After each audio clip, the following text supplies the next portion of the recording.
আপনারা সবাই মেঘবালিকা নিয়ে কবিতা শুনেছেন। আমাদের সময় ব্যাচে 3 জন মেঘবালক মানে মেঘালয় থেকে আসা ছেলে ঢুকেছিল।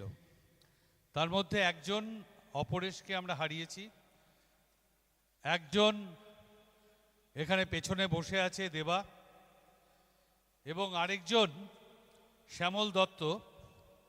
আজকের এখনকার যে অনুষ্ঠানটা সেটা শ্যামল পরিবেশনা করবে। শ্যামল আমাদের এখানে ইলেকট্রনিক্স পাশ করার পর 1990 সাল থেকে ফ্রিল্যান্স ফটোগ্রাফার। ও এন্ডেঞ্জার্ড ফ্লোরা অ্যান্ড ফনা নিয়ে কাজ করে, ইন্ডিজিনিয়াস পিপলকে নিয়ে কাজ করে, ন্যাচারাল ল্যান্ডস্কেপকে নিয়ে কাজ করে। ওর প্রচুর ইন্টারন্যাশনাল ফটোগ্রাফিক ট্রাভেল এবং এক্সিবিশন হয়েছে নর্থ এবং Latin America, including a series of slide show and talk shows across United States and Canada, as well as UK and India. He co-authored a book, Indigenous Habitat, Vanishing Ways of Ancestral Life in Northeast India. It is a product of his 5 years research and photography and was released by the Vice President on October 21. In 2008, he was semi-finalist in BBC World Wildlife Photographer of the Year Award. In 2014, his image of a golden langur was awarded and exhibited in the London School of Liberal Arts.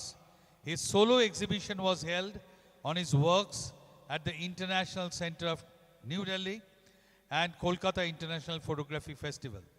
In 2023, he was awarded the 101 world's best photographers in the International Portrait Photography Award competition in 23.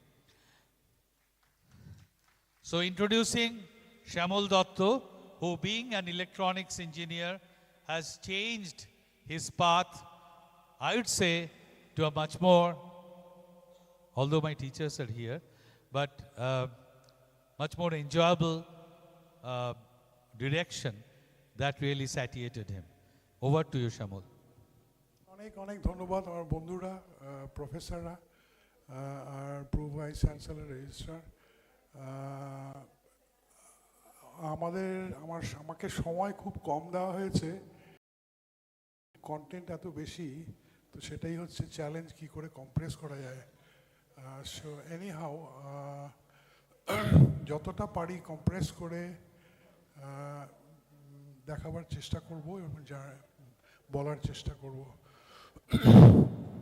1995 সালের থেকে আমি amateur থেকে professional লাইফে ঢুকে পড়েছি ফটোগ্রাফির। তারপর আমার জার্নিটা শুরু হয়। এই শোটা আপনাদেরকে দেখাচ্ছি আমার ফটোগ্রাফিক জার্নিটা প্রফেশনাল স্তরে শুরু থেকে এবং এখন আজ অবধি কোথায় এসে পৌঁছেছি। আমি প্রথমে শুরু করব, আমার প্রথম যাত্রাটা হয় Arctic circle, Arctic north pole থেকে। 1996 সালে আর্কটিক নর্থ পোলে আমি গিয়েছিলাম একটা বিবিসি টিমের সঙ্গে। পোলার বেয়ার বা শ্বেত ভালুকের কন্ডিশনটা, এন্ডেঞ্জারমেন্ট থেকে কি করে বাঁচানো যায় সেই সূত্রে। তো সেখান থেকে আমি যাই কোস্ট ধরে, প্যাসিফিক কোস্ট ধরে আলাস্কা থেকে নিচে নেমে আসি উত্তর আমেরিকা, তারপরে সেন্ট্রাল আমেরিকা, মেক্সিকো, সেখান থেকে নিচে নেমে আসি সাউথ আমেরিকা, পেরু, বলিভিয়া আর ইকুয়েডর। এইসব জায়গাগুলোতে গ্যালাপাগোস দ্বীপ, মাচু পিছু, এবং 10-15 বছর পর আমি হঠাৎ আমার একটা রিয়েলাইজেশন হলো যে আমাকে দেশে ফিরে যেতে হবে। আমি আমার ক্রাফটটা দেশে ইউটিলাইজ করতে চাই। তো যেখানে আমার জন্ম সেই অঞ্চলটা হচ্ছে উত্তর পূর্ব ভারত, সেটাতে দেখাবো পরে আপনাদের। সেখানে গিয়ে ছবি তোলা, সেখানে গিয়ে রিসার্চ করাটা নিয়ে আমি এখন ব্যস্ত আছি। তো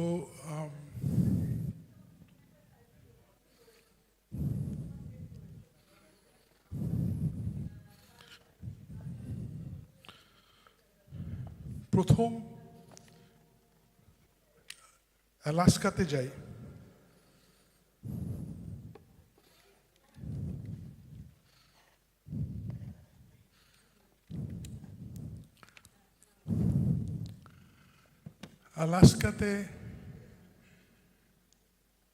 আলাস্কা থেকে নর্থ পোলে যাওয়ার সময় এই ন্যাশনাল পার্কটাতে দুদিনের জন্য থাকতে হয়েছিল। এটার নাম হচ্ছে ডেনানি ন্যাশনাল পার্ক, পৃথিবীর সবচেয়ে বড় national park. 13 million square miles, 13 million square miles. এখনও বলা হয় last remaining wilderness of the earth. ভোরবেলা ক্যাম্প থেকে, টেন্ট থেকে বেরিয়ে ক্যামেরাটা ঘাড়ের উপরে নিয়ে এই শটটার জন্য আমি বসেছিলাম। খুব রেয়ার এটা, কারণ এই পিকটাকে বলা হয় দেনালি পিক। এটাতে সবসময় মেঘে ঢাকা থাকে। লাকিলি সেই দিন ক্লিয়ার আকাশ ছিল ভোর 4টের সময়, সেই জন্য এই শটটা পেলাম। আর্কটিকে যে ছিলাম সেখানকার একটা ছোট্ট এস্কিমো গ্রাম, এস্কিমো শব্দটা এখন আর ইউজ করা হয় না, ওরা একটা ডেরোগেটরি বলে মনে করে। এস্কিমোরা একটা ওয়েস্টার্ন কনসেপ্ট, ওদের মধ্যে বিভিন্ন ছোট ছোট ট্রাইব আছে। ইনুইট ট্রাইব ছিল এই নামটা, ইনুইটদের সঙ্গে ছিলাম। -40 ডিগ্রি সেন্টিগ্রেড, ক্যামেরার ব্যাটারি 10 মিনিটে ক্ষয়ে যায়, ক্যামেরার উপরে বরফ পড়ে।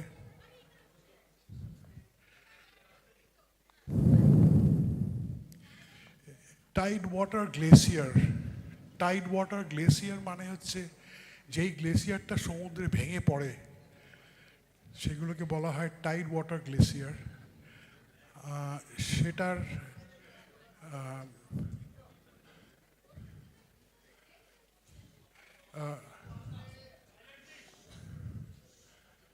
একটু বসার সিটটা। টাইড ওয়াটার গ্লেসিয়ারটা হচ্ছে বরফ ভেঙে ভেঙে গ্লেসিয়ারটা সমুদ্রের মধ্যে পড়ে। সেই দৃশ্যটা খুব লাকিলি আমি পেয়েছিলাম। এই ছবিটার স্কেলটা বুঝিয়ে দেওয়া উচিত। একটা 14 তলা বিল্ডিং হবে এই হাইটের, that is a 14-story building. So scale and সাইজটা জাস্ট ম্যাসিভ। আর এটা যখন পড়ছে ধ্বংসের একটা আওয়াজ পড়ছে, অসাধারণ একটা দৃশ্য। এবং পড়ার পরে বরফগুলো ভেঙে ভেঙে সমুদ্রের দিকে চলে যায়। পেছনে গ্লেসিয়ারটা দেখতে পাচ্ছেন, এই যে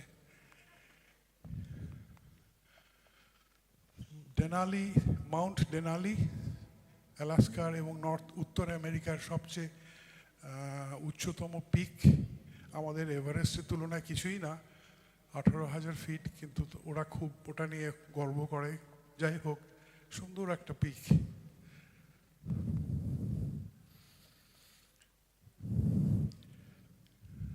-40 ডিগ্রি সেন্টিগ্রেড, ক্যামেরা শুকিয়ে গেছে, বরফে ঢেকে যাচ্ছে প্রতি 2 মিনিটে। ব্যাটারি প্রায় 24টা ব্যাটারি লাগছে প্রতি 5 মিনিটে।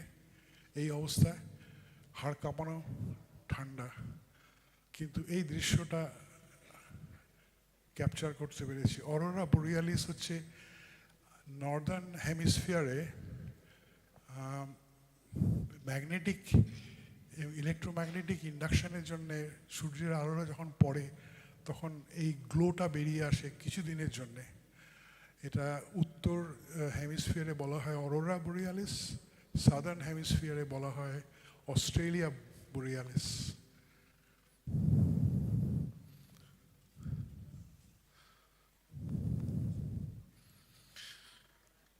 এদের জন্যই গিয়েছিলাম। এদের যে রিসিডিং আইস এবং স্নো কভারেজটা কমে যাচ্ছে আস্তে আস্তে, এবং আলটিমেটলি এরা ড্রাই ল্যান্ডে চলে আসছে সেটা স্টাডি করতে এবং সেটা তাদের ছবি তুলতে। এদের দেখলে মনে হয় খুব কিউট। এরা দু পায়ে দাঁড়ালে 18 ফিট 17 ফিট হাইট হয় ওদের, আর ওদের ওজন প্রায় 800 কেজি 700 কেজি হয়, এবং ওরা গন্ধ শুকতে পায় 1 কিলোমিটার দূরে। আমি ওখানে ছিলাম, বাঙালি মাছ খাওয়া বাঙালি, ওদের গন্ধটা ওর বোধহয় খুব ইন্টারেস্টিং লেগেছিল, সেই জন্যে হয়তো এগিয়ে আসছিল। তো এনিওয়ে আমি একটা নৌকায় ছিলাম, সেজন্য মোটামুটি সেফলি, কিন্তু ওর কিউরিয়াসিটিটা চোখেই বোঝা যাচ্ছে। ও এগিয়ে আসছিল। আমার ট্যুর গাইড আমাকে এক গালি দিয়ে বললো ব্যাক করুন ব্যাক করুন, ব্যাক করে আসতে হলো। জানি মাঝখানে এই শটটা এবং আরও কয়েক হাজার শট পাওয়া গেছিল।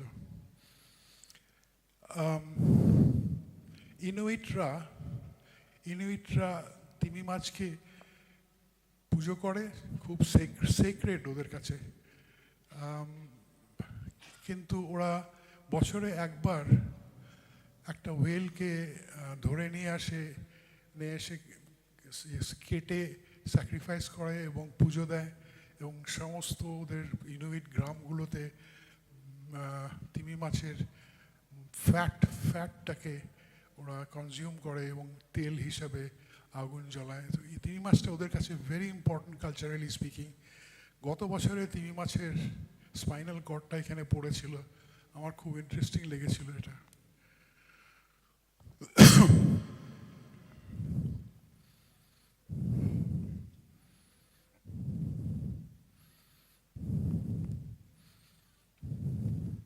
হাম্পব্যাক ওয়েল, অনেক রকমের ওয়েল আছে তিমি মাছ। হাম্পব্যাক ওয়েলটা খুব খুব প্লেফুল, খেলতে ভালোবাসে, এবং কখন খেলবে কোনো ঠিক ঠিকানা নেই, খুব ফিকল মাইন্ডেড। তো আমি এদেরকে প্রায় 7 দিন ধরে ট্র্যাক করছিলাম। একটা গ্রুপ অফ হাম্পব্যাক ওয়েলস ছিল। 7 দিন পরে আমার গুড লাকটা হয়েছিল, আমার ক্যামেরাতে এই ওদের যে খেলাটা হঠাৎ সমুদ্রের তলা থেকে উপরে উঠে জাম্প করে বেরিয়ে উপরে এসে আবার নিচে নেমে যায়, এটা ক্যাপচার করতে পেরেছিলাম। তো আমাকে খুব আনন্দ দিয়েছিল এটা। খুব beautiful creature humpback well. Arctic থেকে নিচে নেমে আসলাম আলাস্কাতে।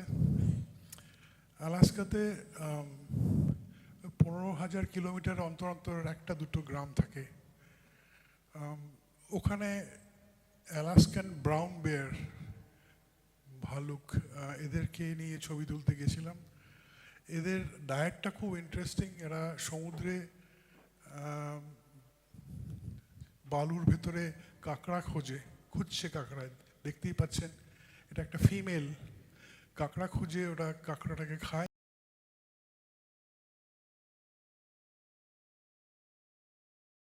তারপরে দুপুরে ঘুমায়। মোটামুটি আমার রিটায়ারমেন্ট লাইফস্টাইলটা ওরা লিড করে।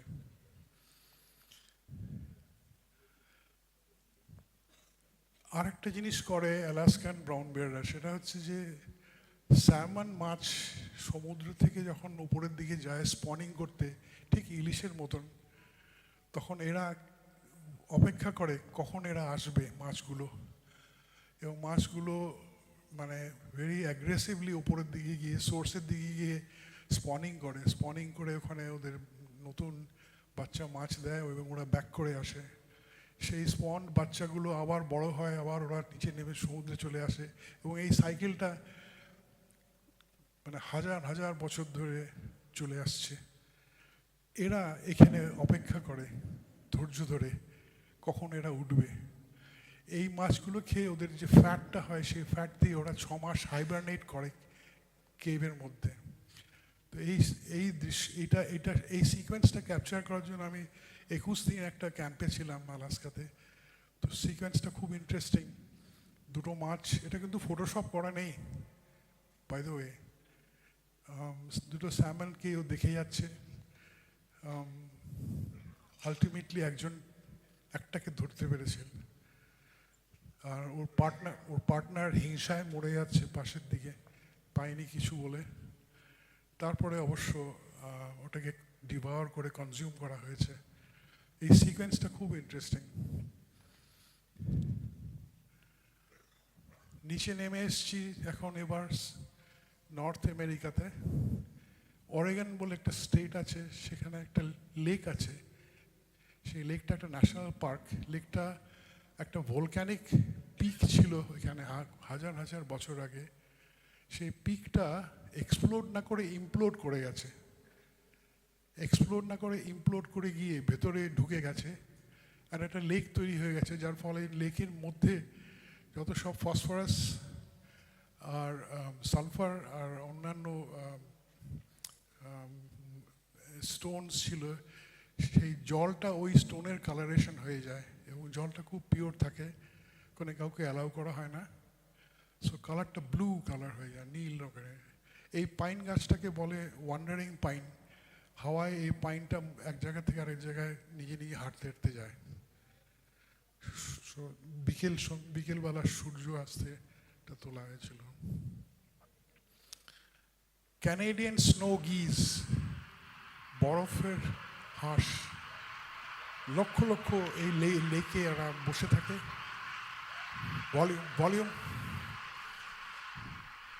ভলিউম বাড়িয়ে দিন।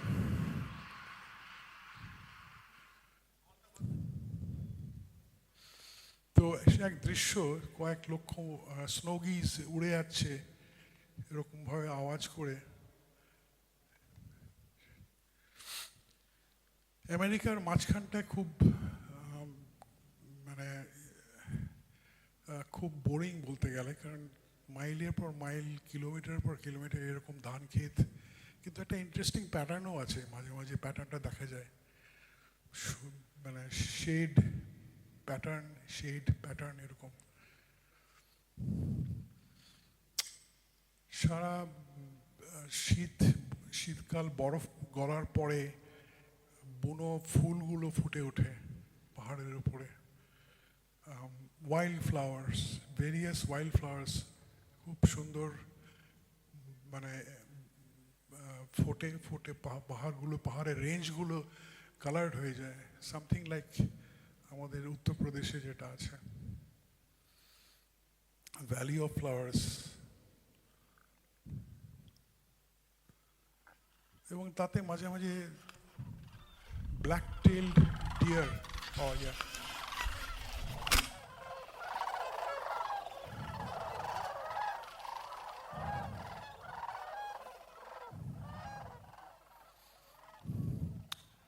স্যান্ডহিল ক্রেন, 14 রকমের ক্রেন আছে। ক্রেনরা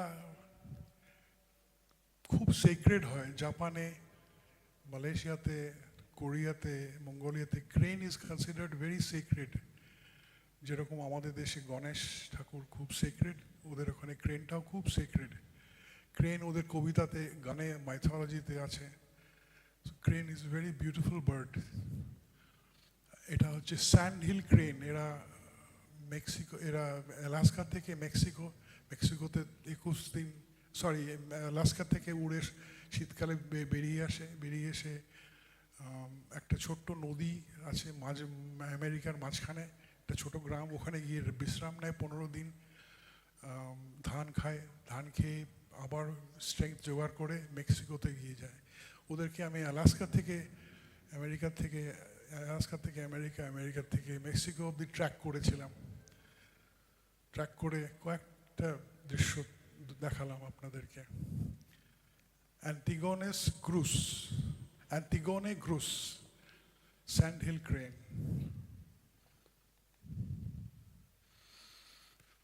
সাউথ আমেরিকাতে যখন যাই, নিচে নেমে আসছি আবার, সাউথ আমেরিকাতে গ্যালাপাগোস আইল্যান্ডসে একটা ছোট্ট নৌকোতে ক্রুজ বোটে গেছিলাম, সঙ্গে একটা ডিসকভারি চ্যানেলের টিম ছিল আমার। এটা একটা অ্যালবাট্রস বাচ্চা শিশু, chick. Albatross is one of the largest flying wing span. ওদের উইং স্প্যানগুলো, ওরা বড় হলে উইং স্প্যানগুলো প্রায় 15 ফিট 14 ফিট এরকম লম্বা। নর্থ আটলান্টিক পাফিন, এদেরকে বলা হয় the clown of the birds. এরা সমুদ্রেই বাস করে, মাঝে মাঝে ল্যান্ডে আসে।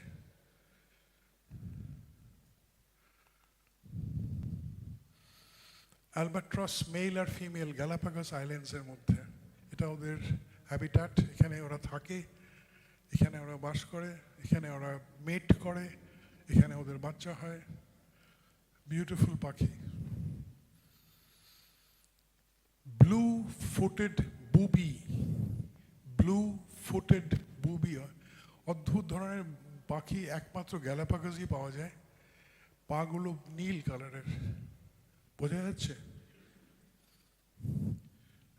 আমার ক্যামেরার দিকে তাকিয়ে আছে, খুব একটা পছন্দ করেনি আমার লেন্সটাকে, কিন্তু খুব একটু বিরক্ত হয়েছিল মনে হয়। মেটিং হয় ওদের, মেটিং করে, মেটিং ফর লাইফ, ওরা মেট ফর লাইফ করে, এবং দুটো বাচ্চা ওই ডিম ফুটে ওখানে হয়, ওখানেই বাস করে ওরা। আসলে গ্যালাপাগোসটা এত লোনলি, এত কম লোক যায় ওখানে অত দূরে, যে এরা ভয় পায় না, সেফ ফিল করে, যার ফলে ফটোগ্রাফাররা গেলে ওরা কোনো আপত্তি করে না।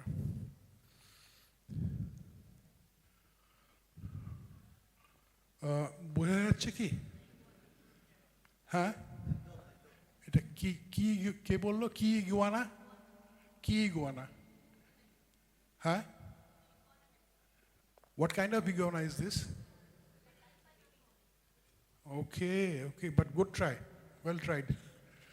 Marine iguana, Galapagos marine iguana. There are many species of iguanas. This is a marine species, and take note of the coloration of the skin and how they merge with the black stone, black volcanic stones, to prevent birds of prey and eating on their flesh. Just relaxing in the afternoon. Sea lions, Galapagos sea lions.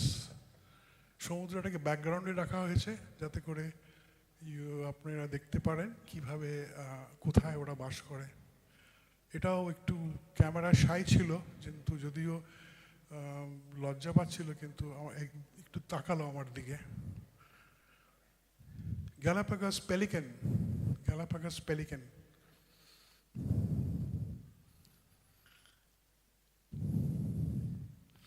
Frigate bird, frigate bird.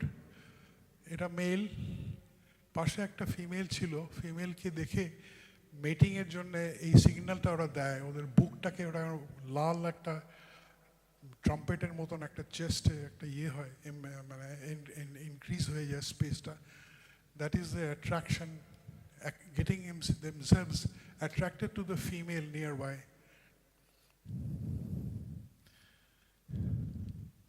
এটা একটা watercolor আমার famous artist-এর.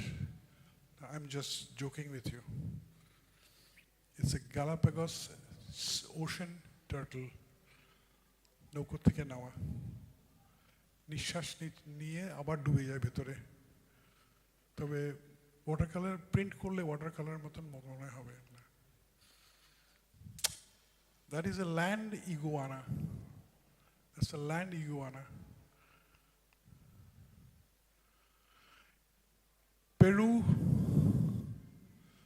পেরুতে তারপরে নেমে গেলাম, পেরুতে, Galapagos থেকে Ecuador, Ecuador থেকে Peru. পেরুতে আমার বহু বছরের স্বপ্ন একটা যাওয়ার জায়গা ছিল, সেটা হচ্ছে মাছু পিছু, বিখ্যাত মাছু পিছু, যেটা নিয়ে পাবলো নেরুদা বিরাট একটা কাব্য একটা রচনা করেছিলেন। অদ্ভুত বললে খুব কম হবে, অনেকের মতন আমারও যখন ওখানে গিয়ে পৌঁছলাম সকাল ভোরবেলা উঠে চোখ দিয়ে জল বেরিয়ে গেছিল, কারণ এই দৃশ্য দেখার পরে নর্মাল থাকা খুব ডিফিকাল্ট। অনেকে কান্দে, অনেকে ইমোশনাল হয়ে যায়। আমার চোখ দিয়ে জল বেরিয়েছিল অ্যাকচুয়ালি।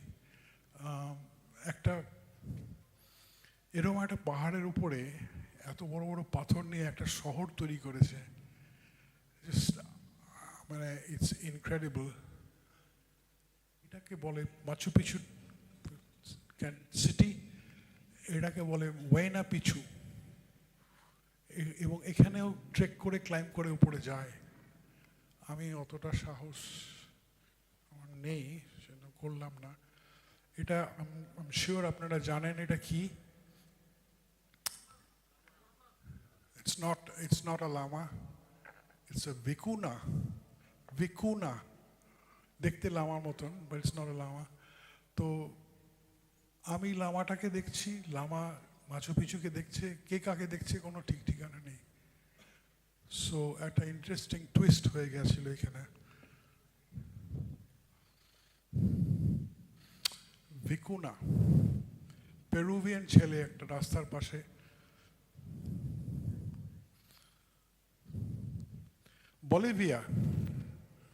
বলিভিয়ার একটা গ্রামে গিয়েছিলাম, সেখানে একটা ফ্যামিলি ছিল, তাদের সঙ্গে বসলাম, খেলাম দিলাম, ছবি তুললাম।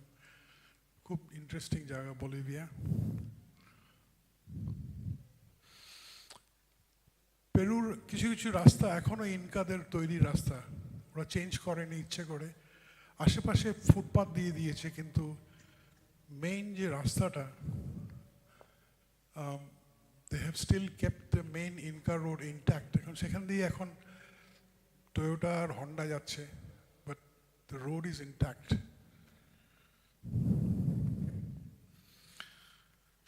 আপনারা অনেকেই উত্তর পূর্বাঞ্চল ভারতবর্ষে গেছেন, অ্যাজ এ ট্যুরিস্ট হয়তো গেছেন, অ্যাজ কাজে গেছেন, অ্যাজ সেমিনারে, কনফারেন্সে, লেকচারে।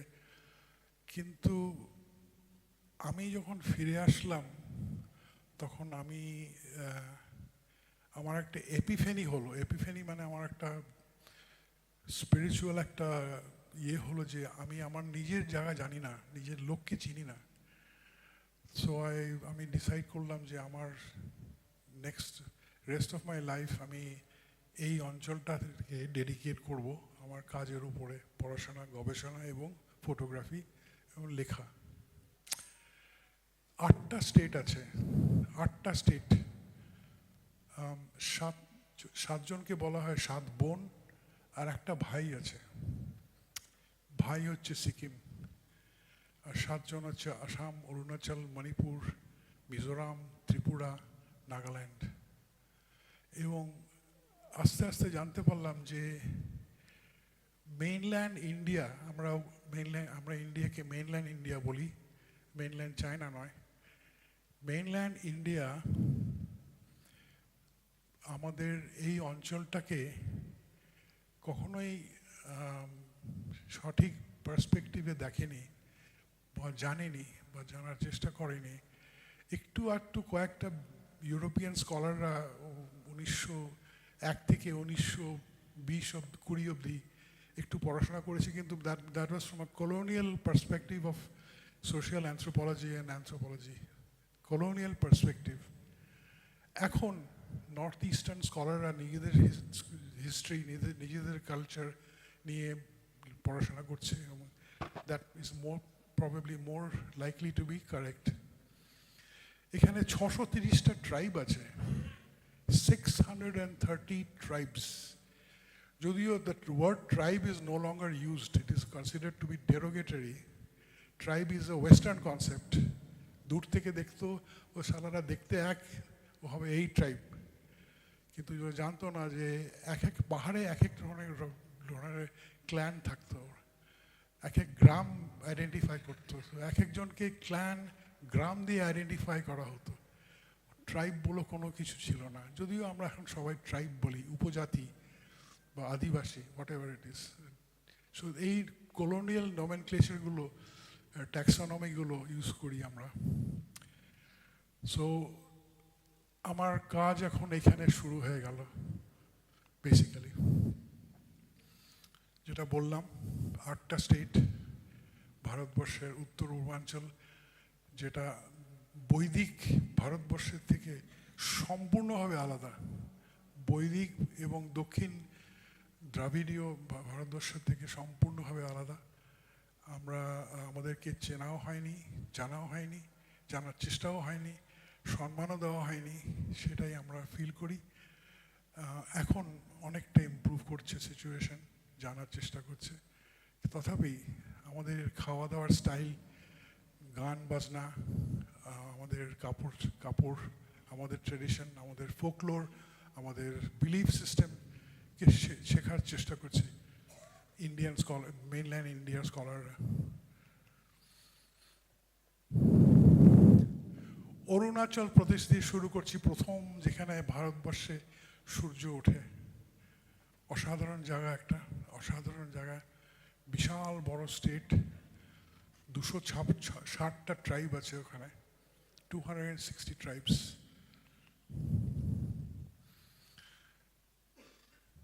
13 ঘন্টা গাড়ি চড়ে ব্রহ্মপুত্র নদীর থেকে যখন উপরে অরুণাচলের দিকে যায়, অলমোস্ট চাইনিজ বর্ডারে, শেষে রাত 10টা-11টার সময় গিয়ে পৌঁছয় একটা গ্রামের মধ্যে।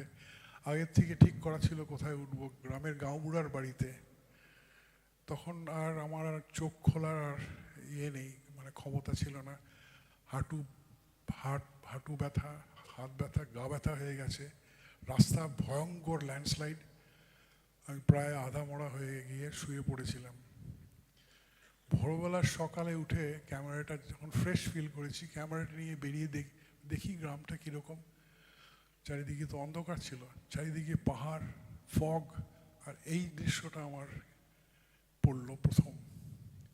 এখানেই 100-5 শট নেওয়া হলো, এবং এই শটটা আমার বইয়ের ফ্রন্ট পেজ কভার ছিল। বিউটিফুল একটা গ্রাম, মানে অদ্ভুত একটা দৃশ্য, মনে হয় স্বপ্নের মতন। কোথায় আসলাম আমি? কে থাকে এখানে?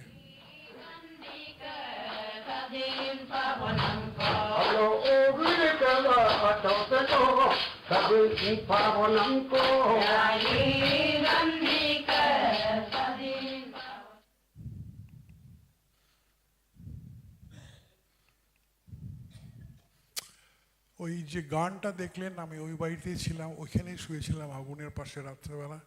এই গানটা আমাকে অভ্যর্থনা এবং ওয়েলকাম করার জন্য করা হয়েছিল। এই গানটা ভিত্তিটা হচ্ছে, বহুদিন আগে এদের বেটা ছেলেরা নিচে নেমে যেত আসামের ব্রহ্মপুত্র নদীতে। ওদের ওখানে থেকে নুন, চাল, ডাল, আর কিছু কিছু কনজিউমার আইটেমস নিয়ে আসতো, ফেরত দিয়ে আসতো ওদেরকে পাথর, জেমস্টোনস। এবং এই যে জার্নিটা করতো আপ অ্যান্ড ডাউন মাসের পর মাস, যেটা আমি 12 ঘন্টায় করলাম, তার মধ্যে খুব ডেঞ্জার ছিল, ওদের খুব ভয়ঙ্কর ভালুক ছিল, সাপ ছিল, তাদের অর্ধেক মারা যেত। যখন ফিরে আসতো গ্রামে, তখন মহিলারা এই নাচ দিয়ে ওদের ব্যাক করে মানে ওয়েলকাম করতো। তো ওই গানটাই আমাকে শোনালো, আমাকে ওয়েলকাম করলো। ওয়েলকামের সঙ্গে অবশ্য এক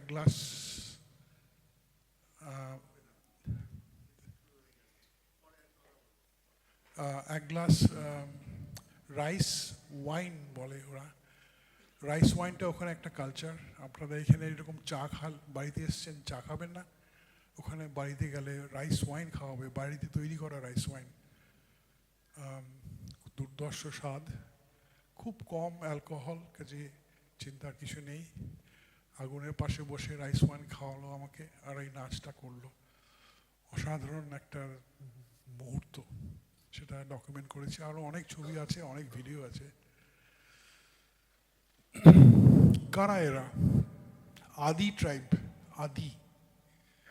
এখন আদিটা এক্সোগ্যামাস না এন্ডোগ্যামাস আমি জানি না, ওরা নিজেরা তাতে রাজি হয়েছে।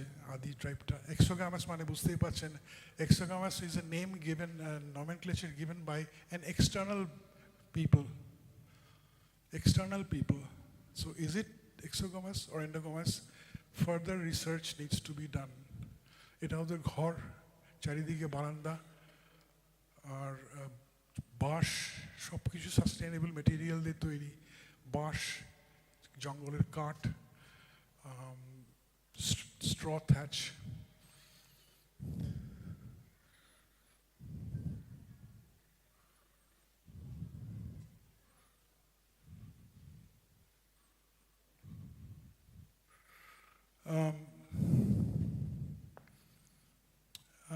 এগুলো হচ্ছে বার্কিং ডিয়ারের মাথাগুলো।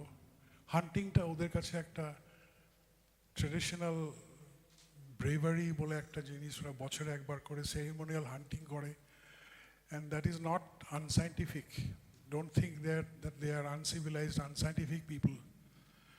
ওরা হান্টিং করতো ইন ভেরি কেয়ারফুলি, যদি পপুলেশন বাড়ে তখনই হান্টিং করতো, to maintain the balance between the population of the deer and the vegetation. So they are very civilized people, like highly civilized people. That is my opinion. পিছনে আগুন, সামনে চালের basket, ভদ্রমহিলা কাপড় পরেছেন, সেটা নিজেই উইভ করেছেন। উইভিংটা ভেরি ইম্পর্টেন্ট, প্রত্যেক বাড়িতে নিজেরা বোনে উইভ করে নিজেদের ড্রেস। রাজি হলেন ছবি তুলতে আমার।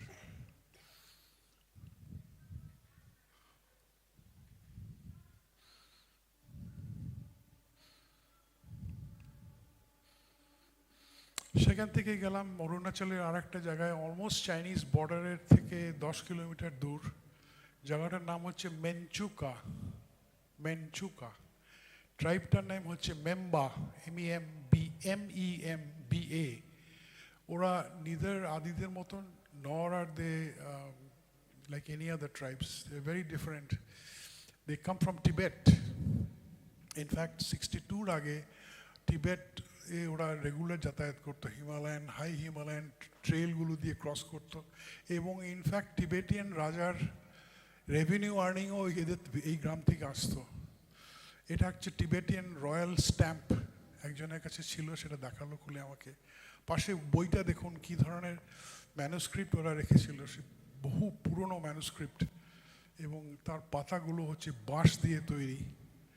সেই পাতাগুলো এখনো ইন্ট্যাক্ট আছে, এবং you can see the age of the leaves of the book. This is a diary maintained by these people, and it's still maintained on the Tibetan supervisor or administrator who used to come to earn revenue from Tibet.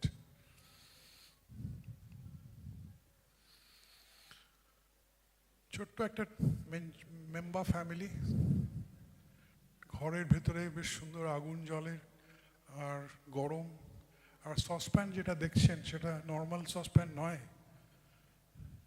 এটা পাথর দিয়ে তৈরি, পাথরের saucepan, খোদাই করে করে saucepan বানাতো এবং টিবেট থেকে নিয়ে আসতো এটা।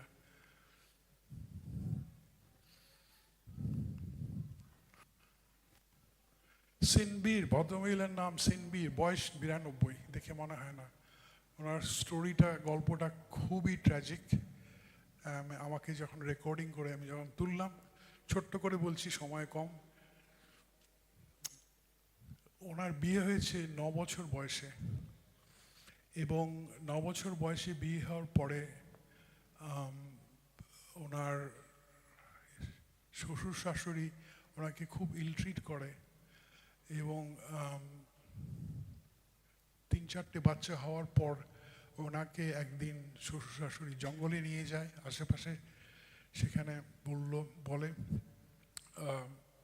তুমি মধু বা যা পাও এখান থেকে তুলে নিয়ে বাড়িতে এসো।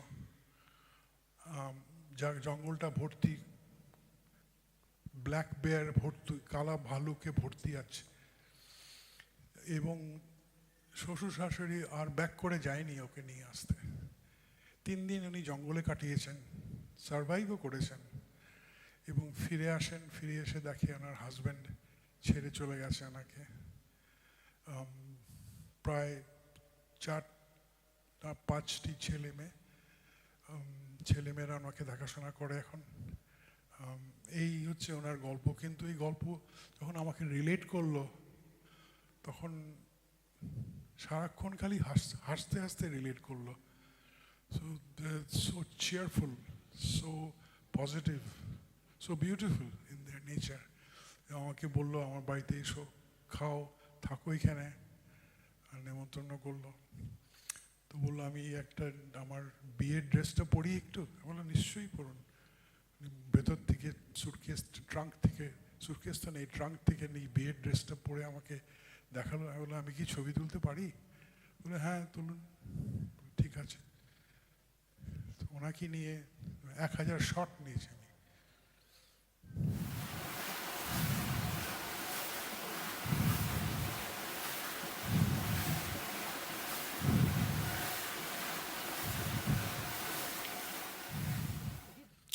মিক্সার গ্রাইন্ডার বাজাজের তৈরি। পাহাড় থেকে একটা ছোট্ট নদী নেমে আসছে, ভীষণ ফোর্সে জল। ওরা ধান চাষ করে, ওটার থেকে ওরা রুটি বানায়। তো এইভাবে ওরা ধানটাকে দিয়ে ক্রাশ করে, কোনো পয়সা নেই, কিছু নেই। নিচে একটা শাফট আছে, নিচে একটা শাফট আছে উইথ ব্লেড, সিম্পল। ওদেরকে কেউ যাদবপুর ইউনিভার্সিটি ইলেকট্রিক্যাল ইঞ্জিনিয়ারে পড়ায়নি ওদেরকে, but they know how to use it, how to use nature for their benefit. That was what struck me. Who taught them this? I don't have the answer even today. So that shaft was rotating with the force of the stream coming down, and grain was coming out from those stones. Lovely. পূর্ব অরুণাচল প্রদেশ ভুটানের border, Sherdukpen tribe, Sherdukpen also Buddhist, সমস্ত কাপড় জোড়া ওরা নিজেরা বাড়িতে বোনে। শেরডুকপেন হচ্ছে একটা ট্রাইব, ছোট্ট ট্রাইব। পার্লামেন্টে একটা চিফ মানে পাওয়ারফুল এমপি শেরডুকপেন, নামটা বলেই ফেলি, কিরণ রিজুজি। he's a Sherdukpen. কিন্তু ওনাদের ওই গ্রাম অঞ্চলে গেলে আমার মনে হয় না they care too much about him. এবারে আসি নাগাল্যান্ডে। much misunderstood, much maligned, but wonderful people. Konyak tribe, এটা হচ্ছে কনিয়াক ট্রাইব। 14টা ট্রাইব আছে নাগাল্যান্ডে। কনিয়াকরা খুব ছিল, ফিয়ার্স ছিল, ওয়ারিয়ার্স।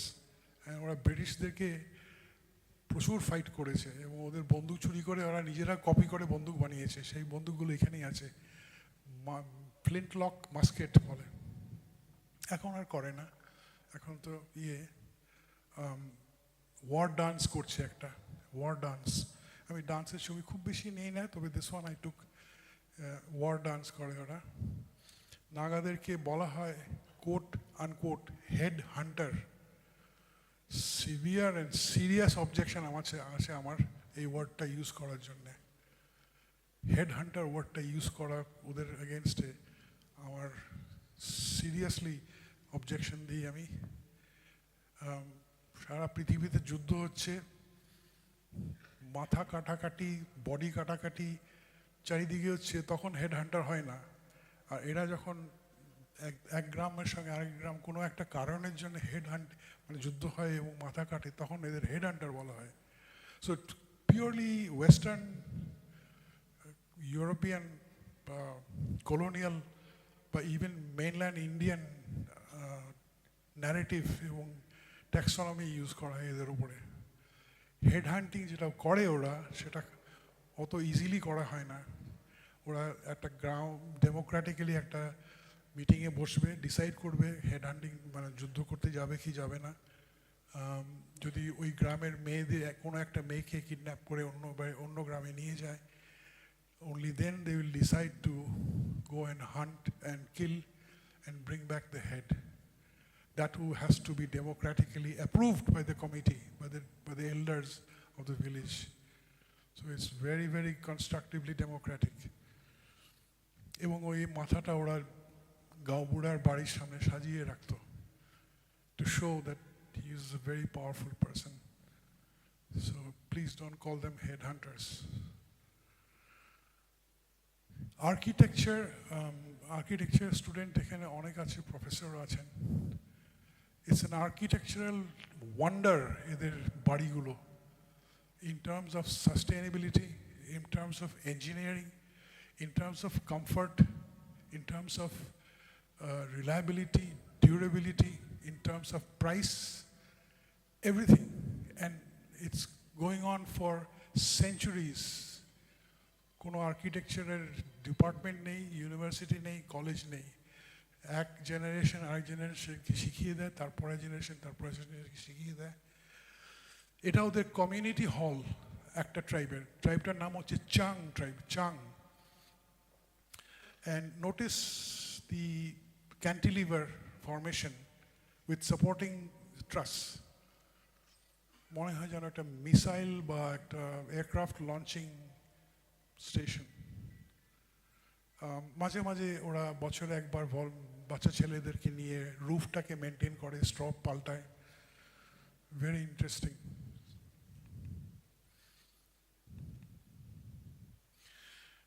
এই ছবিটা খুব ইন্টারেস্টিং, বলে দিই একটু ছোট্ট করে। আমি যেখানে ছিলাম আমরা ওদের আর্কিটেকচার নিয়ে পড়াশোনা করতে গেছিলাম, অ্যান্ড দেয়ার লাইফস্টাইল। এই হচ্ছে ওদের হেডম্যান গাঁওবুড়া। যখন শুনলো যে আমরা এসেছি ওদের সম্বন্ধে পড়াশোনা করতে, খুব খুশি হয়, আমাদেরকে গ্লাসের পর গ্লাস রাইস ওয়াইন খাওয়ালো।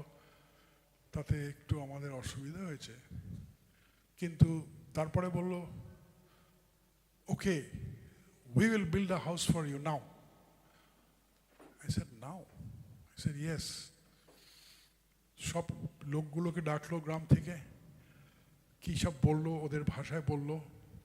কেউ গেল ইয়ে কাটতে, লম্বা কাঠগুলো কাটতে, কেউ গেল স্ট্র থ্যাচগুলো নিয়ে আসতে, কেউ গেল বাঁশগুলো, সেন্ট্রাল বাঁশগুলো নিয়ে আসতে। 6 ঘন্টার মধ্যে এই বাড়িটা আমাদের জন্য বানিয়ে দিল। 6 hours they built this house for us. পুরোটা ভিডিওতে ক্যাপচার করা আছে।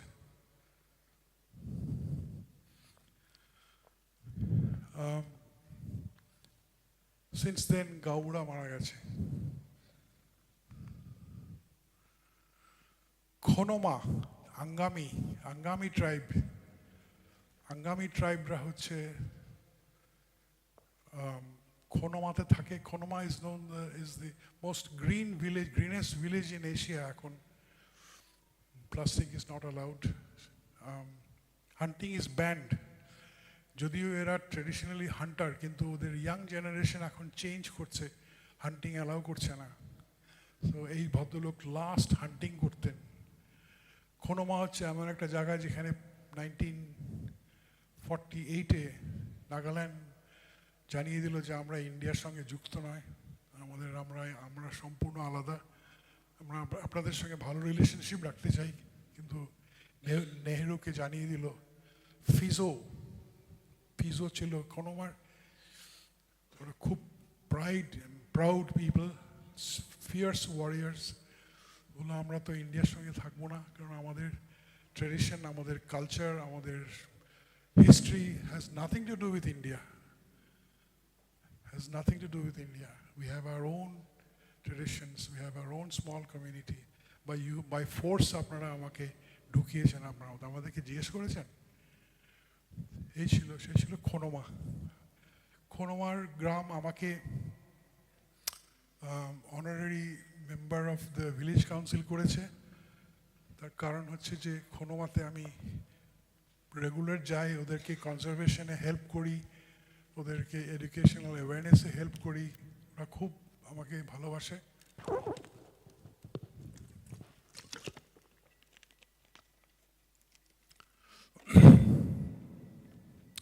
ভদ্রলোক বললো সবাই আসে ছবি তোলে, আমার পাই না ছবিগুলো।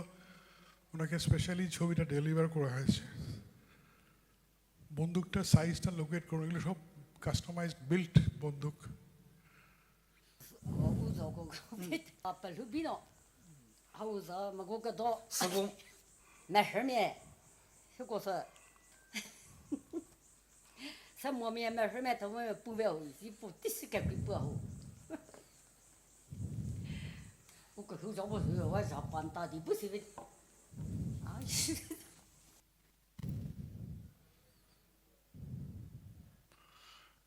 নাম হচ্ছে পেলুবিনো, খোনোমাতে থাকে, 95 বছর বয়স, একা থাকে ওই পাহাড়ের উপরে। উনি নিচে এসেছিলেন কি একটা করতে, আমি গিয়ে বললাম আপনার সাথে কথা বলতে চাই একটু। বলে চলো আমার বাড়ি, চলো উপরে। উনি 1 মিনিটে দৌড়িয়ে উঠে গেল প্রায় 100-5 সিঁড়ি। আমার লাগলো 1 থেকে 1.5 ঘন্টা। She is 95 and at that time I was 62. So strong. এবং ওই যে ডায়ালগটা শুনলেন ওনার হাসিটা, ওই হাসিটা আমি এখনো ভুলতে পারিনি। So magnanimous and so innocent and so cheerful. আর গল্পটা শুনলে অবাক হয়ে যাবেন আপনি। উনি যখন 9 বছর বয়স নাকি আরও কম ছিল বললো বোধহয়, তখন ওই গ্রামে জাপানিরা এসছিল, এসে গ্রামটাকে জ্বালিয়ে দিয়েছিল। ওরা সবাই পালিয়ে গিয়ে পাশের পাহাড়ে গিয়ে প্রায় 1 মাস থেকে 1.5 মাস ছিল, পাতা ফাতা খেত এবং বলছিল জাপান তা, শুনেছেন কিনা জানি না, জাপান তা। তখন ওরা জাপানিরা যখন চলে গেল ওরা আবার ফিরে আসলো। ফিরে আসার পরে তখন বলে যে সাদা চামড়া হেলমেট পরা এসে ট্রাকে করে এসে আমাদের গ্রামে অত্যাচার করেছে ব্রিটিশরা। আবার ওরা পালিয়ে যায় গ্রাম থেকে পাহাড়ে, আবার পাহাড়ে লুকিয়ে থাকে, আবার ব্রিটিশরা চলে যায়, আবার ওরা ফিরে আসে গ্রামে। কিছু বছর পরে বলল এবার লম্বা লম্বা প্রচুর দাড়ি, বড় বড় দাড়ি, এরকম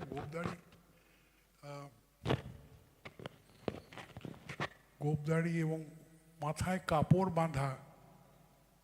আমি বললাম কি ধরনের কাপড়? না এরকম হয় পেঁচানো পেঁচানো কাপড় বাঁধা। 91 লাইট শিখ ইনফ্যান্ট্রি গিয়েছিল নাগাল্যান্ডে, গ্রামকে গ্রাম জ্বালিয়েছে, এয়ারফোর্স দিয়ে বম্বিং করেছিল।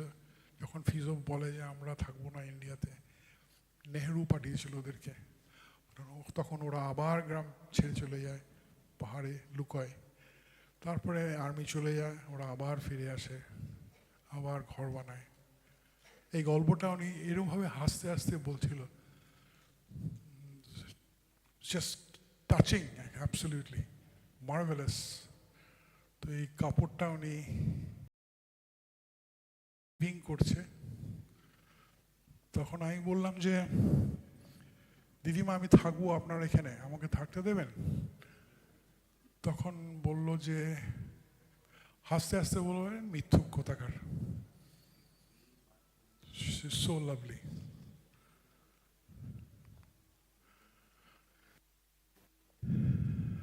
আঙ্গামি পেছনে যে বাস্কেটগুলো দেখছেন ওরা ধান স্টোর করে এবং ওটার র্যাট প্রুফ, মানে ইঁদুর ঢুকতে পারে না ওটাতে। সারা বছরের ধান ওরা চাষ করে ওখানে রেখে দেয়। সকালবেলা বাড়িতে গিয়েছিলাম, রাইস ওয়াইন খাওয়াচ্ছিল, হঠাৎ সূর্যের আলোটা আর ভেতরের ধুয়োটা ওনার মুখের উপরে পড়ে। আমি দৌড়ে দৌড়ে ঝাপাঝাপি করে এদিক ওদিক করে শট কয়েকটা ম্যানেজ করেছি।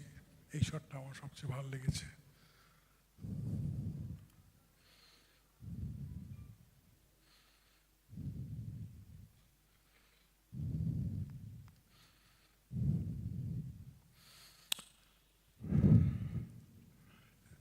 জেমে ট্রাইব, নাগাল্যান্ড, এখনো নাগাল্যান্ডে আছি। জেমে ট্রাইব, রানী গাইদুলিনো নাম শুনেছেন কিনা জানি না।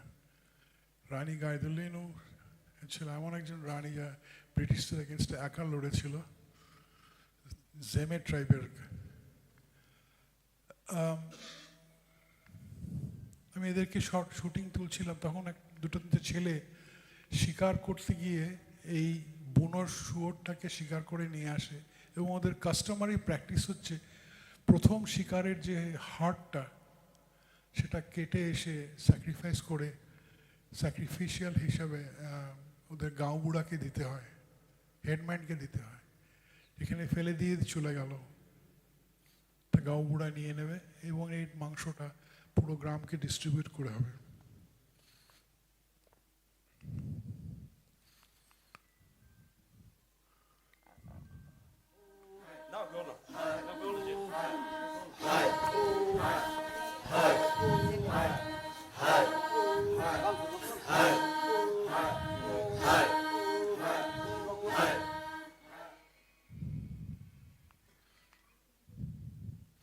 তাংখুল নাগা, তাংখুল নাগা। আমরা এখন মণিপুরে চলে এসেছি। মণিপুর হচ্ছে প্রায় 200-300 স্কোয়ার কিলোমিটার প্লেন ল্যান্ড, যেখানে থাকে মেইতেইরা। মেইতেইরা হচ্ছে 60%-70% হচ্ছে বৈষ্ণব ফলোয়ার্স, বৈষ্ণবাইটস। কিন্তু প্লেন থেকে উপরে উঠলে চারিদিকে পাহাড়, সেখানে থাকে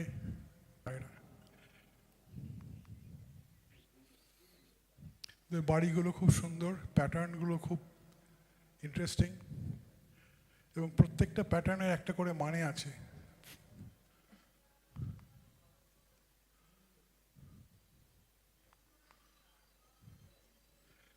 মণিপুরি মেয়েতেই কৃষ্ণলীলা ডান্স করছে। মণিপুরীদের ঘরগুলো খুব ইন্টারেস্টিং। এখানে একটা গ্যাপ আছে, গ্যাপটা দেখা যাচ্ছে কি জানি না। এই যে গ্যাপটা দেখছেন, এখান দিয়ে মারা যাওয়ার পর মানুষের আত্মা বেরিয়ে চলে যায়।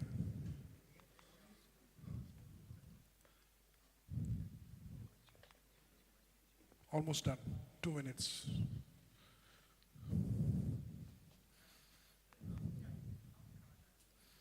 মিজোরাম,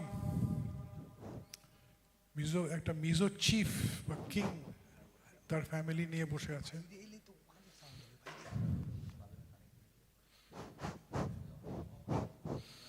মিজো ডান্স, ওরা খুব ডান্স ভালোবাসে, সবাই ডান্স ভালোবাসে।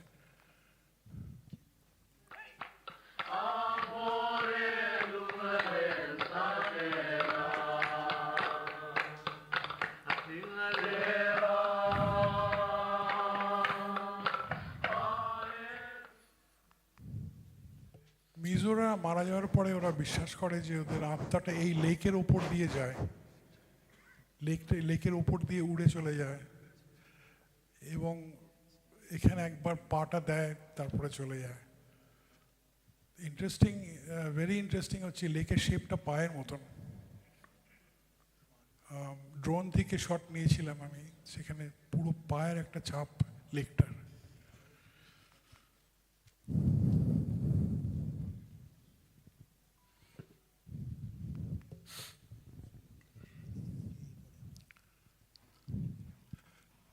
সময় নেই, আমাকে তাড়া দিচ্ছে। খুব ইন্টারেস্টিং একটা ট্র্যাজিক লাভ স্টোরি আছে এখানে। মিজো রাজার মেয়ে ওর সিকিউরিটি গার্ডের সঙ্গে প্রেম করতো, ধরা পড়েছে। সিকিউরিটি গার্ডকে বাবা বিতাড়িত করে দিয়েছে অন্য একটা গ্রামে। মেয়েটা ডিপ্রেশনে ভোগে, কান্নাকাটি করে এবং ওকে একটা রুমের মধ্যে আলাদা করে রেখে দিয়েছিল ওর বাবা। তারপরে একদিন খাবার দিতে গিয়ে দেখে উনি ঝুলছে ওপর থেকে মেয়েটা।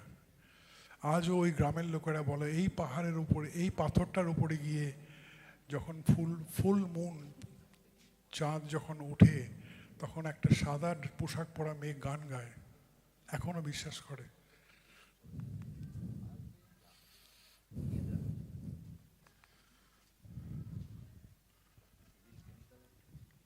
মেঘালয়,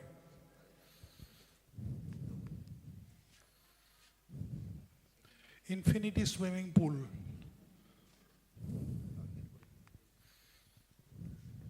এটারও একটা গল্প আছে, সময় নেই। মস্ত বড় সাপ ছিল, মানুষ খেত।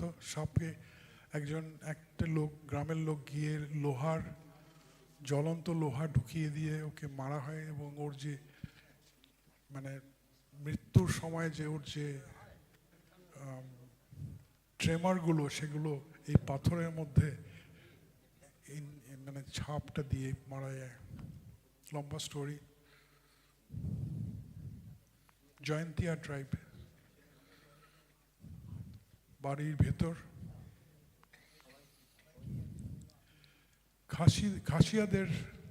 খাসিয়া ওয়ার্ডটার বাঙালি ওয়ার্ড অফকোর্স খাসি, অ্যাকচুয়াল হচ্ছে খাসি।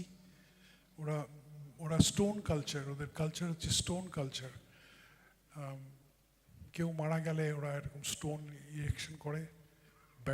বেটা ছেলে মারা গেলে ভার্টিক্যাল, মহিলা মারা গেলে হরিজন্টাল। মনোলিথ বা মেগালিথ বলা হয়। গারো ট্রাইব মেঘালয়ের, টিবেটো বার্মান স্পিকিং।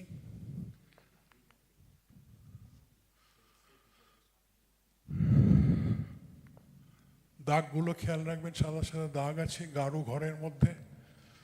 বলা হয় যে একদিন অনেকগুলো সাদা পাখি নদীর পাশে ছিল, নদীর পাশে ওরা যখন দেখে বুঝতে পারে যে বন্যা আসছে, ওরা গ্রামের লোককে অ্যালার্ট করে দেয় এবং তারপর থেকে প্রত্যেক গাঢ় বাড়িতে সাদা দাগ দিয়ে পাখিগুলোকে সম্মান করা হয়। গাঢ় dance, post harvesting dance. Rice wine তৈরি করছে এটা ফেস্টিভ্যালের জন্য।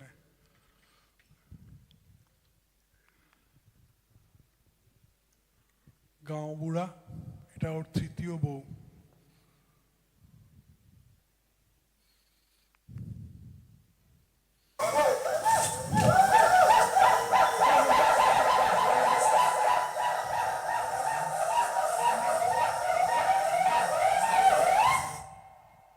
হুলক গিবন, একমাত্র এপ ভারতবর্ষের, একমাত্র এপ স্পিসিস। ত্রিপুরা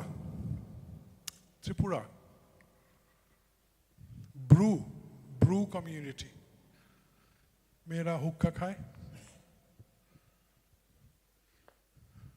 ত্রিপুরার বাঙালিরা এটাকে বলে সোনালী বান্দর, কি একটা রাবিশ নাম দিয়েছে সোনালী বান্দর। Phayre's leaf monkey. Sikkim, last state Sikkim, ভূস্বর্গ মতন। গুরুডংমার লেক, সেক্রেড লেক, যেখানে বরফ একটা অংশতে কখনোই গলে না। গুরু রিংপোচি যখন টিবেট থেকে বুদ্ধিজম স্প্রেড করতে এসেছিল সিকিমে, তখন এখানে এসে বলে গেছে যে এই লেক একটা অংশ কখনোই ফ্রিজ করবে না। অল্টিটিউড 18,000।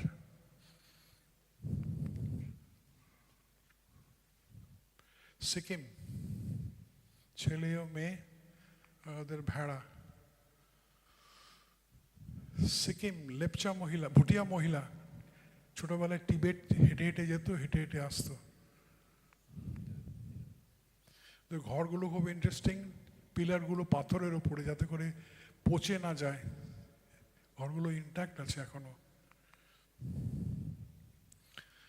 একটা ভুটিয়া বাড়িতে গিয়েছিলাম থাকার জন্যে, সেখানে দেওয়ালে একটা ছবি ছিল, এই ছবিটা ছিল দেওয়ালে, এই ছবিটা ছিল। আমি জিজ্ঞেস করলাম বাড়িতে যেটা কিসের ছবি, বললো 1800 কত সনে একজন ইউরোপিয়ান স্কলার এসেছিল, এক্সপ্লোরার এসেছিল, এসে এই গ্রামের ছবি তুলে আমার দিয়ে পরে আমাদেরকে বাই পোস্ট এই ছবিটা পাঠিয়ে দেয়। 2015 সালে আমি গিয়ে ওই একই স্পট থেকে ওই গ্রামটারই ছবি তুলি। এখন কি অবস্থা ওদের।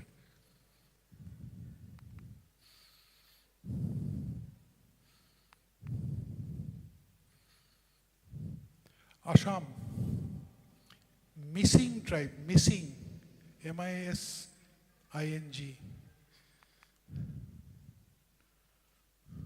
প্রচন্ড রাগী।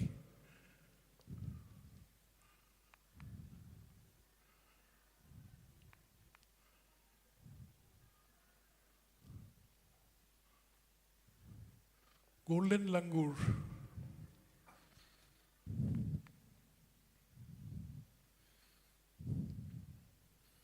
তাড়াহুড়ো করতে হচ্ছে সময় নেই বলে।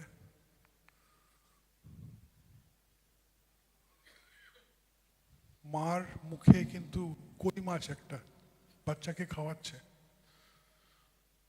30-40 ফিট উপরে বাঁশের মাচাং বানিয়ে ক্যাম্প করেছিলাম, আমি মনে আছে। মানাস ন্যাশনাল পার্ক, অপূর্ব সুন্দর পার্কটা।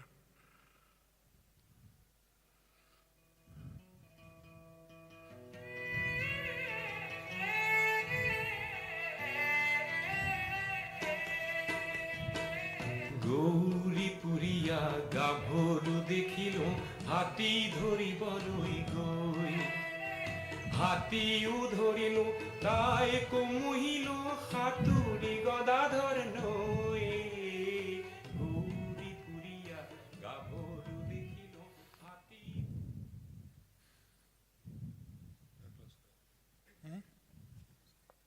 একটু বাকি আছে, হ্যাঁ 2 মিনিট, 2 মিনিটস। অডিয়েন্স কিন্তু ইনট্যাক্ট আছে, audience is in.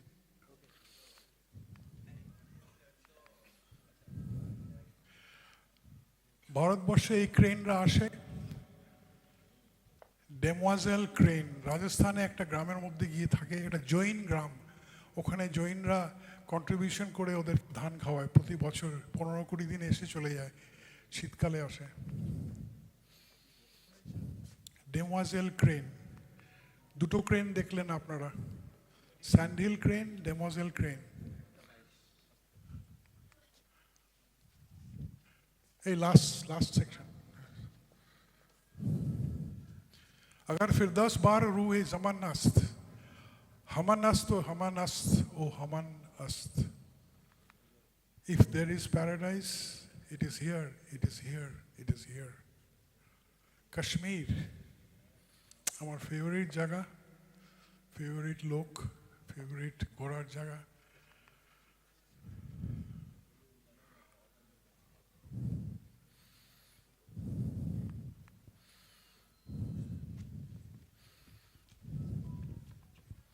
Wild flower,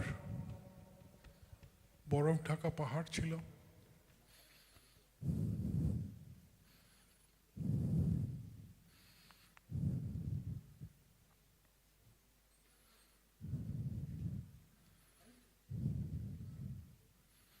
আমি প্রতি বছর যাই বিভিন্ন সময়। গাড়িটা নিয়ে আমরা একটা দুর্গম জায়গায় যাই, আমি অবশ্য টুরিস্ট জায়গায় যাই না, তো দুর্গম একটা গ্রামে গিয়েছিলাম, দুর্গম একটা গ্রাম। সেখানে খিদে পেয়ে যায়, খাওয়ার কিছু ছিল না। গ্রামটা যখন এসে পাই তখন আমার গাইড বলল যে স্যার पहाड़ में तो बहुत मिलेट और रागी और ये है, भुट्टा है, क्या करे? तो हम बोललाम যে एक काम करो, एक घर में नॉक करो, बोलो भूख लग गया है। সব ঘর তো বন্ধ, চারিদিকে জানলার দরজা বন্ধ, বরফ পড়ছে, কনকনে ঠান্ডা, হাড় কাঁপানো ঠান্ডা। আমি সেরকমভাবে জ্যাকেট পরে আসিনি। তখন আমরা দেখছি কোন ঘরে যাব, হঠাৎ একটা জানলা খুললো, খুলে এক মহিলা এরকম করে মুখ বাড়িয়ে হাসতে হাসতে বলল, এদিকে আসুন, এদিকে আসুন। আমরা নেমে গেলাম, নেমে গিয়ে ভদ্রমহিলা বললো, কি কোনো অসুবিধা হয়েছে আপনার? আমার খিদে পেয়েছে। ও সবাই আসুন, সবাই আসুন। আমার গাইড ড্রাইভার আমাকে ডেকে নিয়ে গিয়ে ভেতরে আগুন জ্বালালো, রুটিগুলো ওই বাজরা এবং মিলেটের রুটি বানালো, বাইরে বরফ পড়ছে, আগুন জ্বলছে, ঘরের ভেতরে মাটির ঘর। হাজব্যান্ডকে ডেকে নিয়ে আসলো, হাজব্যান্ড আমাদেরকে ওয়েলকাম করলো এবং 4টি সন্তানকে নিয়ে আসলো এখানে এবং পেট ভর্তি খাওয়ালো। ওদের কাশ্মীরি চা আছে, খেওয়া খাওয়ালো। তখন বলল যে আমার 4 সন্তান, 4 জনই কিন্তু ডিসেবলড। বললাম সে কি? একজন কথা বলতে পারে না, একজন কানে শোনে না, একজন প্যারাপ্লেজিক, আরেকজন down syndrome. So I found that so tragic, and yet, it was so welcoming. So beautifully heart warming and welcoming. বলছে আজকে এখানে থেকে যান, কালকে রাস্তায় বরফ আছে, ফেসে যাবেন, এখানে থাকুন আপনারা। ফ্লোরে কার্পেট আছে, ওদের নিজেরা কার্পেট বুনে, আগুন আছে। আমরা না, আমাকে যেতেই হবে। তো সেই ছবিটা ওদের, কিন্তু আমি বললাম আমি একটাই জিনিস চাই, আপনাদের কি কিছু ছবি তুলতে চাই, ছবি তুলতে দেবেন? হ্যাঁ, কেন দেবো না। ওইখানেই আমি শতিনেক শট ওইখানেই ওদেরকে মারলাম।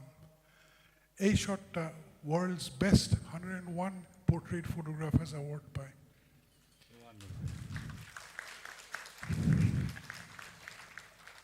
এবং এই ছবি ওদেরকে পাঠিয়ে দেওয়া হয়েছে, লাস্ট হয়ে এসছে।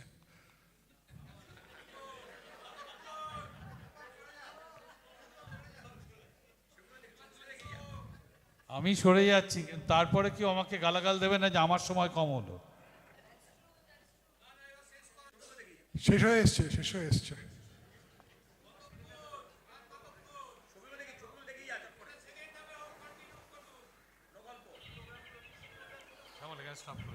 এটা লাস্ট, এরপরে এগুলো হবে।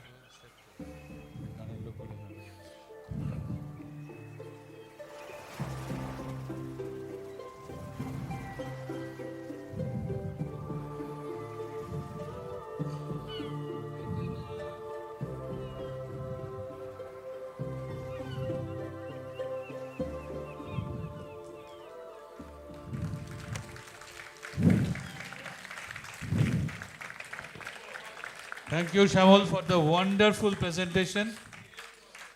কোনো কথা হবে না যাকে বলে।